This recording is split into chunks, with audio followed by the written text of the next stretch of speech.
So let's bring in former NFL scout, player, former analyst for Pitt Panthers football, Inside the Birds podcast.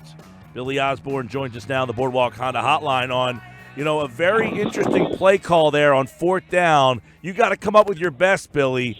And we had Scott Grayson on earlier, and he said they ran that play at practice all week long, and the defense couldn't stop it one time. Why was that play successful? Well, Mike, that was successful because Golden Tate is a veteran, and because he and Foles understood what it was going to take on that play to get a window to throw that football. If you go back to the beginning of the series, on 1st and 2nd down, they were unsuccessful running those little zone read runs up the middle. And then on 3rd down, they came out and they ran a very similar route, but that time was with Jeffrey. And he just ran an out route. And that's what happens when you just run an out route in the goal line and don't do something, different to get open.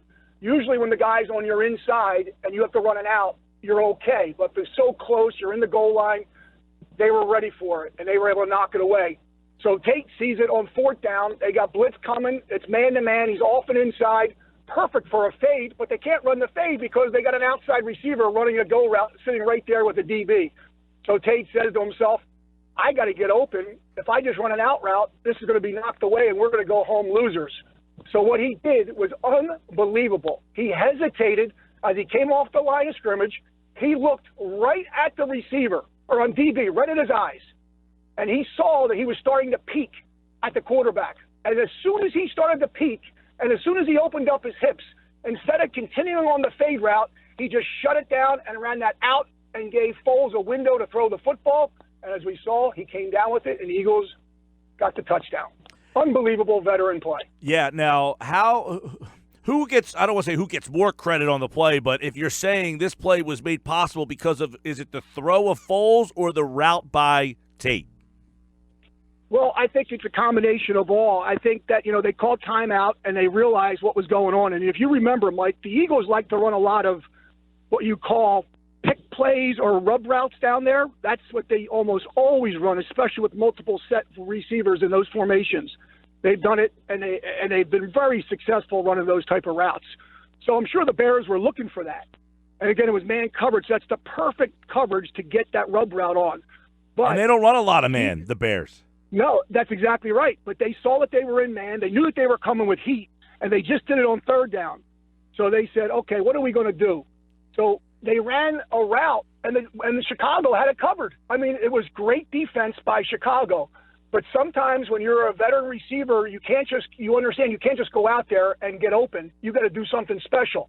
So in that particular instance, I would say Tate gets the credit, because if he just went out there and ran what he was supposed to do, it would have got knocked down and everybody would have said, okay, Tate did a good job. He ran a great route. He just had no place to throw the football. And that's what will happen. That happens all the time on Sundays and Saturdays across the National Football League. Sometimes the DBs just guess right, and they're in the right defense. The Chicago was in the perfect defense for that play call, but Tate made it happen by his veteran move to realize he just needed a window. Foles bought time by rolling out a little bit, and the offensive line picked up the rest. And as they say, football is the greatest team sport, and there you go, that's why. Yeah, and I was watching the video, and I see Tate kind of look over his shoulder back to the quarterback, and I think that head movement was enough to bring his defender to the outside, which allowed him to get inside positioning, and that makes the play. That's a great that's a great observation, Mike, and that's exactly what Tate wanted him to do, because when you look back for the football, that signifies to the defensive back that the ball is coming. So on a fade route, when you're bump coverage like that, you just hesitate a little bit, and then you get the release to the outside, or sometimes you try and set up the outside by running the slant. But he just kind of hesitated, and then he ran what you would call a fade route-like look. And when you're doing the fade, as soon as you get even or right up to the DB, you start looking back for the ball. So when he looked back for the ball, he knew that the DB was going to look back for the ball, and he got exactly what he wanted. And as soon as he peeked, he then shut it down, and you're right, Mike, because the DB was trying to shut off the outside, which would have been the fade route, and because he opened his hips to go that way, Tate just had enough separation to shut it down and get about a yard separation, and Foles, give him credit. He threw a sidearm pellet, Beebe for the touchdown. Ozzie, great insight on the go-ahead touchdown, Nick Foles connecting with Golden Tate. But I want to ask you a little bit on a broader scale here because you did a great job all season long about being very honest and giving good criticisms and just observations of this offense, particularly Doug Pederson and his game plan / play calling. So I want you to break down for us and the listeners here what you saw from Doug Pederson's game plan and play calling yesterday / last night in Chicago. Well, I would give him an A-.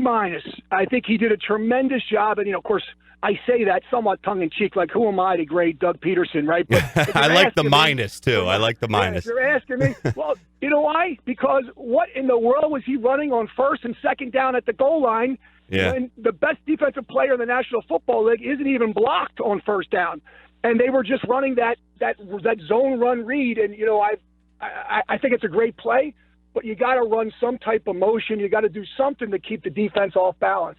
They didn't, and they got stopped twice in a row. But I think, all in all, Coach Pederson did a tremendous job. I mean, how about the screens to the outside were blocked perfectly? He did a tremendous job with protection. And then sometimes what he did is he got what he wanted. He put 4 or 5 guys out in the route because he knew Chicago then couldn't blitz or rush as heavily. So that also helped out the offensive line. But I'll give you one great example. How about the fake jailbreak screen to the left, fake jailbreak screen to the right? That was my favorite play, Ozzie. To the tight end. I loved that play, Ozzie. I loved that play. Was that unbelievable? Absolutely. How about the other big catch on first down? They go out of a shotgun. They bring Jeffrey in motion from right to left. They run him on a deep over route, and they bring the tight end to make it look like it's a run. They fake the play action, so they bring the tight end who's in the up back spot on the right side on the wing back. He comes inside and blocks like it's going to be a run play. They fake it.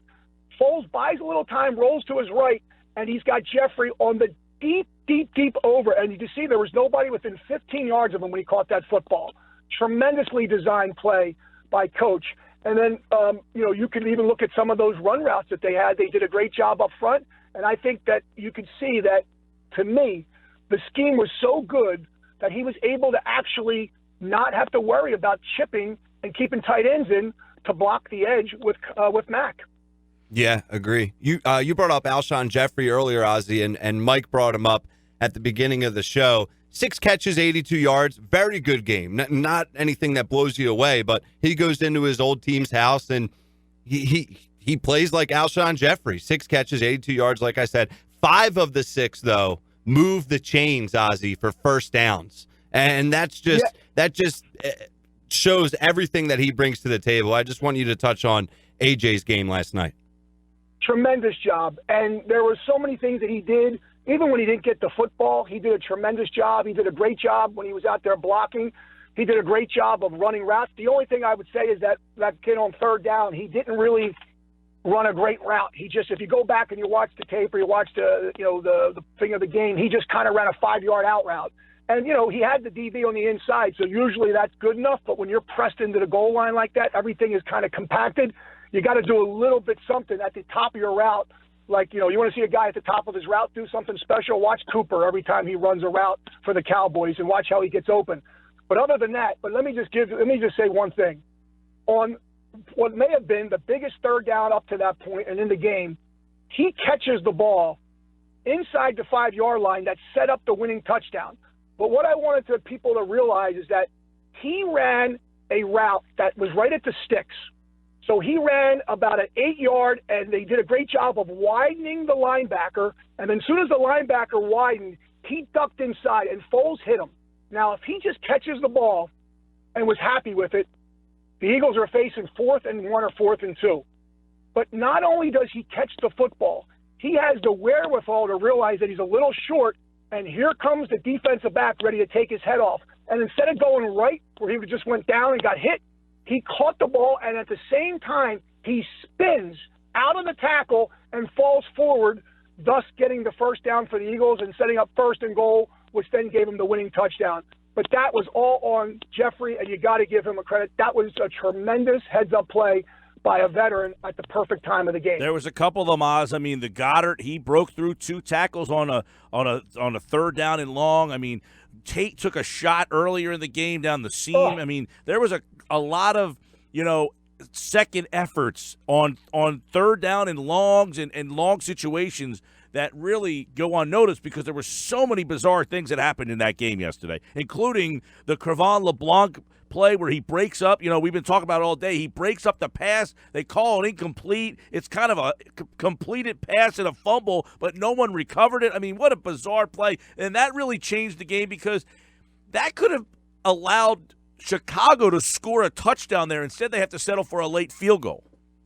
There was so many things that went on in that game and I heard Sal Powell talk about how the fourth quarter was like its own game.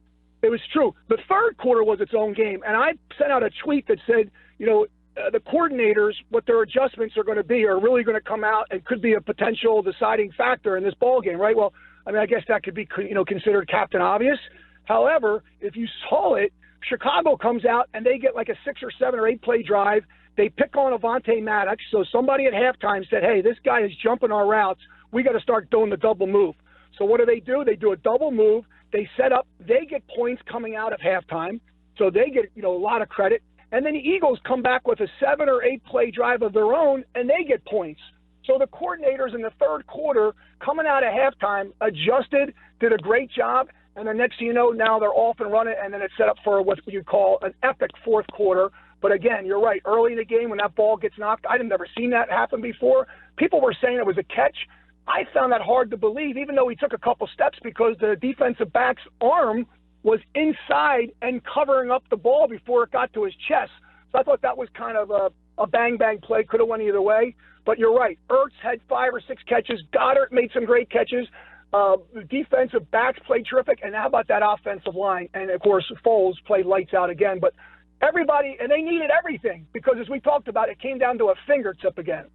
And I know that you had the Eagles winning by about a fingertip. They do. They advance. And now the Saints. This is a big challenge. And, Oz, we'll have to bring you back on later on in the week to kind of get some observations on how they can cut a 48-7 loss and flip the script. Can we do that later in the week, man? Absolutely, absolutely. If we can come down from this game, I heard you guys talking about it, and I know you guys are both coming out of sitting on the clouds right now because you couldn't even go to sleep after a game like that. So yeah, we'll have to adjust, calm down, and then do what the Eagles do. Let me just ask you this question, okay? I don't know which side you're on, Foles, Wentz, yada yada, but if you're a player, you've played, you've had teammates. If you're in that locker room, how does Wentz win you back over? Well, does he need to be won back over? Well, they're all. I think it's interesting. I talked to a guy with the Cowboys who's with that organization, and I thought this was this is interesting where they're at.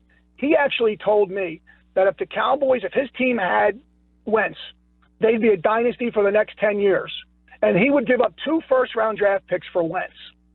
That's how much Carson Wentz is thought of around the National Football League as far as talent and as far as being an iconic position player at quarterback in his era and what he can do for his team.